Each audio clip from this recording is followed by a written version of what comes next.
एक बात बताओ, एक आम वकील अदालत में केस लड़ता है और अपने क्लाइंट को न्याय दिलवाता है, पर तुम केस तो ले लेते हो, लेकिन अदालत में केस न लड़के बाहर इससे लड़वाकर न्याय भैया वो दिलवाते। केस थोड़ा हटके था। कल तुमने एक कॉन्ट्रैक्टर को मारा, उसने जमीन पर कब्जा किया था। वो कोई मामूली आदमी नहीं है। हमने तो नेक काम शर्म किया। आनी चाहिए तुम्हें। ये ले बेटा। बाहर मेरी सब सुनते हैं, लेकिन घर में कोई सुनता ही नहीं है। मीठा खिला रही हो, मोटा हो जाएगा। आप होगे, ये थोड़ी ना होगा। लड़ाई करके आया है ना, पी लेना। ऐसा लगता है जैसे दांडी यात्रा से आया है। क्या हुआ जी? क्या बताऊं क्या हुआ। इसे आईएएस बनने को कहा तो मना कर दिया, फिर सीए करने को कहा तो कहने लगा भाई खातों में मुझे कोई इंटरेस्ट नहीं है। फिर मैंने कहा लॉ ही कर ले भैया, तो वो भी ढंग से नहीं कर पाया। डिग्री तो मिल गई ना भैया। अच्छा, तीर मार लिया। और ये मिलिट्री में गया, वहां कई मेडल्स जीते, लेकिन प्रमोशन मिलने से ठीक 5 मिनट पहले नौकरी छोड़ दी। मिलिट्री बाहर के दुश्मनों से लड़ती है, लेकिन देश अंदर से खोखला हो चुका है। किसी को तो उसे ठीक करना ही होगा।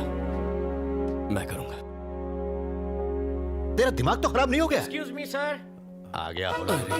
नमस्ते सर। नमस्कार। नमस्ते सर। नमस्ते। तुझे हिब्रू भाषा में कहूँ? नमस्ते। अरे पद्मा आ गई, चल सांभर खिलाती हूँ, चल। बिल्कुल सही समय पर आए हो। 10 सालों से ये तमाशा फ्री ऑफ चार्ज देख रहे हो। 25 साल तक गधे को चने खिलाओ तू भी वो घोड़ा नहीं बन पाएगा। एक पंक्चर टायर में कोई हवा भर सकता है क्या? ऐसा ही इसका हाल है। इसे एग्जाम हॉल में किताब भी पकड़ा दो तो भी ये पास नहीं हो पाएगा। अगर मिट्टी में पानी डाला जाए तो सिर्फ कीचड़ ही बनेगा ना। कुम्हार उससे मटकी ना बना दे तब तक सिर्फ गंदगी ही करेगा। गूगल बाबा का सौतेला चेला हूँ, इसीलिए सबकी खबर रखता हूँ। सच की डकार अपने आप निकल आती है। यू कंटिन्यू, इससे कोई फर्क नहीं पड़ता। सर सर सर प्लीज इसे नाकारा मत कहिए, इसे बुरा लगेगा, खासकर जब ये सच में नाकारा हो। कुछ ढीठ लोग बुरा भी नहीं मानते। और दुखी मत होइए, आप लकी है कि आपका बेटा आपकी इतनी रिस्पेक्ट करता है। अभी 3-4 दिन पहले की बात है, मेरे घर के सामने 15वीं या 16वीं सिगरेट पी रहा था। उसी वक्त आपकी कार को आते देखा, इसने उसी वक्त सिगरेट नीचे फेंक दी और फिल्मी स्टाइल से सिगरेट को पैर से बुझा दिया। मेरे गार्डन से तुलसी के पत्ते तोड़कर बकरी की तरह चबाने लगा। फिर आपके सामने पहुंचा। बदबू को छुपाने के लिए सर इसने तुलसी खाई थी। देखो बालक, यहाँ बुद्ध मंदिर है। लॉर्ड बुद्ध जी का एक हाथ पेट पर और दूसरा हाथ आसमान की तरफ है। जानते हो इसका मतलब क्या है? बात पेट में नहीं रखी तो सीधा ऊपर। एकदम करेक्ट है। आपका बेटा इशारों में बात समझाना जानता है। जोक्स मारना छोड़ो, अंकल से कुछ सीखो। सॉरी सर, मैं उतना भी महान नहीं हूँ। मुझे ऊटी में एक इंपॉर्टेंट काम है, मुझे वहां सर्वे करना है, भैंसों की रिपोर्ट बनानी है। मेरी वाइफ को लाया हूँ, प्लीज उसे इसके साये से भी दूर रखिए। मैं उससे मिलकर निकलता हूँ। क्या बात है पद्मा, इतना मुंह क्यों लटका रखी है? पति टूर पर जा रहा है इसलिए? अरे वो महेश की तरह छोटा बच्चा थोड़े है ना, बुढ़ा हो चुका है, बॉडी पर तो झुर्रियां भी हैं, टकला भी हो गया है। तो वो घर पर रहे या बाहर, तू उसके लिए अपनी जवानी क्यों बर्बाद कर रही है? इधर कान ला, वो पका हुआ आप कभी भी टपक सकता है, किसी और को क्यों नहीं ढूंढती? इज्जत का फालूदा। ऐसा मत बोल, मेरे पति परमेश्वर हैं। ए पागल है क्या? मैं कौन सा कह रही हूँ कि इस बुड्ढे से तलाक ले ले। समझा कर, एक घर के अंदर, एक घर से बाहर। सत्यानाश, वो भी गुजर जाएगी। थोड़ा कम खाया कर, नहीं तो अपनी किसी के सामने अपने बेटे की बेइज्जती करना अच्छी बात नहीं। अरे सूख जाएगा। गणेश इधर आओ। जी पापा। तुम जयप्रकाश अंकल को जानते हो ना? कुछ याद है तुम्हें? आईएएस थे जिन्होंने वॉलंटरी रिटायरमेंट हाँ, ली। हाँ, हाँ। उनकी एक बेटी भी है। अपने चाचा के साथ जाओ और उस लड़की को देख लो। पापा मैं नहीं जाऊंगा, आप सब चले जाओ। मैं इसलिए तुम्हें भेज रहा हूँ कि लड़की तुम्हें देख के पसंद करे। हाँ? तुम्हारी रजामंदी जरूरी नहीं है। फिर से बेइज्जती। आप टेंशन क्यों लेते हो भैया? अपना गणेश वहाँ बहुत बड़ा झोल करके आएगा। क्या बक रही है रे? हाँ दादी सासू, अपना गणेश कभी किसी को पसंद नहीं आएगा। ये तो रिजेक्टेड पीस है ना?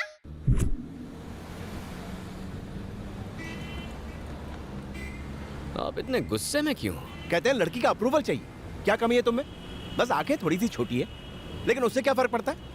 बिना आंखों में आंखें डाले प्यार नहीं होता क्या? सलमान खान तो मिस्टर परफेक्ट है। उसकी शादी हुई, गाड़ी क्यों रोकी?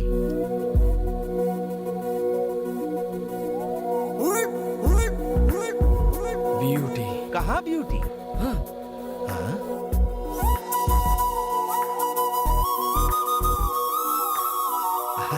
सुंदर है।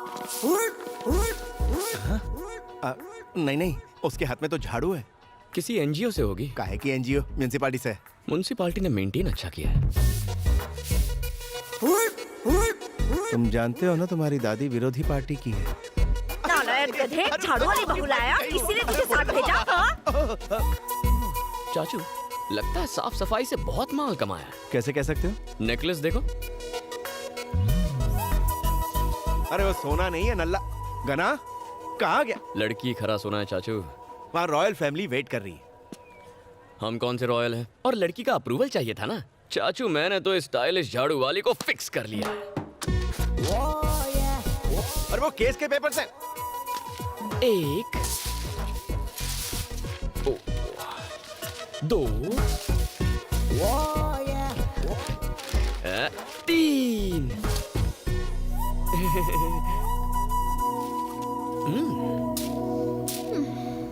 मैटर क्या है बे? मैटर सिंपल है, आई लव यू।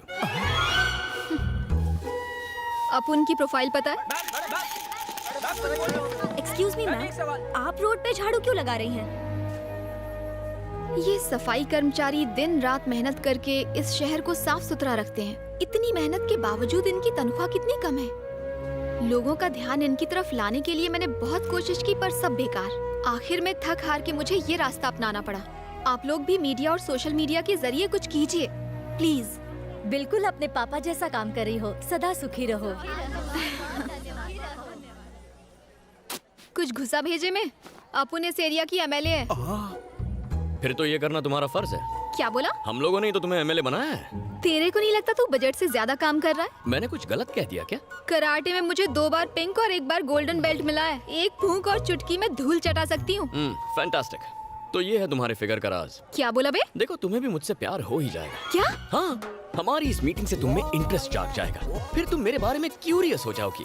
दिन रात मेरे बारे में सोचकर तुम्हें टेंशन हो जाएगी। फिर तुम मेरा नाम और फोन नंबर ट्रेस करके मेरा एड्रेस ढूंढ निकालोगी। फिर चेजिंग होगी, थोड़ी फाइटिंग होगी। उस फाइटिंग में मैं थोड़ा सा जख्मी हो जाऊंगा। तुम दौड़ कर घर आओगी, धड़ाम से दरवाजा खोलोगी, फटाम से मेरे गले लग जाओगी और कहोगी, गणा I am so sorry, I love you very much, मैं तुम्हारे बिना जी नहीं सकती, मुझसे शादी कर लो। साउथ फिल्मों की डायलॉग मत मार, वरना टपका डालूंगी। तुम मारने की कोशिश करो, मैं पटाने की कोशिश करता हूँ। छी छोरा। Sweetheart, thank you. लफंगा।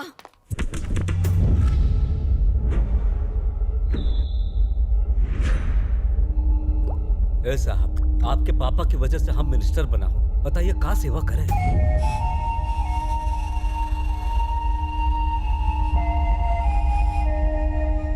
तूने मुझे 500 करोड़ के टेंडर दिलवाने का वादा किया था, लेकिन तूने वो कॉन्ट्रैक्ट किसी और को दे दिया। अच्छा नहीं किया। कितने पैसे खाए? वो पार्टी को टेंडर देने को आपके पापा खुद हमसे कहे थे। सर, बिजनेसमैन प्रसाद कुमार और उसका बेटा आया है। उसे बैठने के लिए मत कहना। सर। साले को खड़ा रखना। जी। प्रेस का मीटिंग में जाना है, अगली बार वो टेंडर आपको ही मिलेगा। चले जाएं। हाँ, मेरे बाप की सुनेगा। मैं यहाँ का किंग मेकर हूँ। कल 200 करोड़ भेज देना। बिल्ली रास्ता काटे तो मैं उसे कुचल देता हूँ, तो फिर तुझे कैसे छोड़ूं?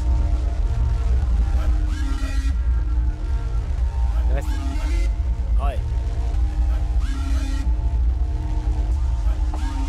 बैठ जाइए।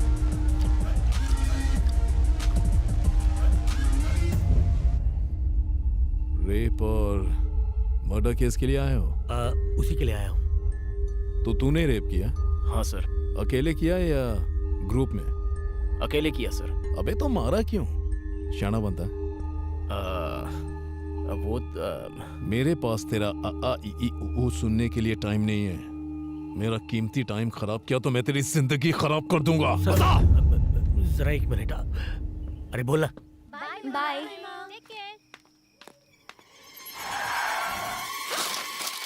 प्लीज छोड़ दो मुझे। ये सब गलत है, प्लीज। कुछ गलत नहीं है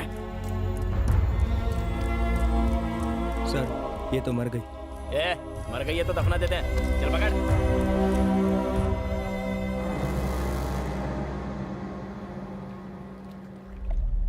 बात लीक कैसे हुई? न जाने मीडिया को इस बारे में किसने इंफॉर्मेशन दे दी। मीडिया की नाक, कुत्ते की नाक।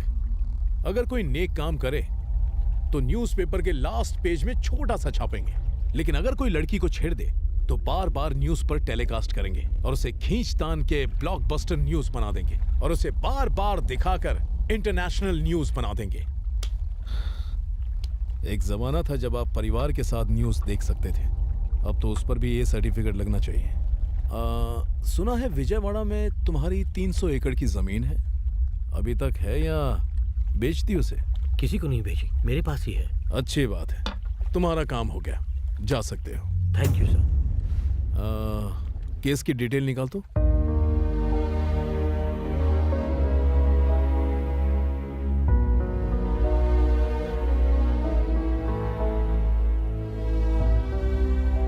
आपके पापा ने मेरी बेटी की कॉलेज की फीस भरी थी। कॉलेज घर से बहुत दूर था, इसीलिए उसे हॉस्टल में रखा था। रात को दवाई लेने निकली थी वो, उसे क्या पता था कि उसका रेप करके मार दिया। जालिमों को सजा मिलने से मेरी बेटी तो नहीं आएगी, लेकिन लोगों का कानून पर भरोसा तो रहेगा। इस केस में मैं आपकी पूरी तरह मदद करूंगी, आपको न्याय जरूर मिलेगा।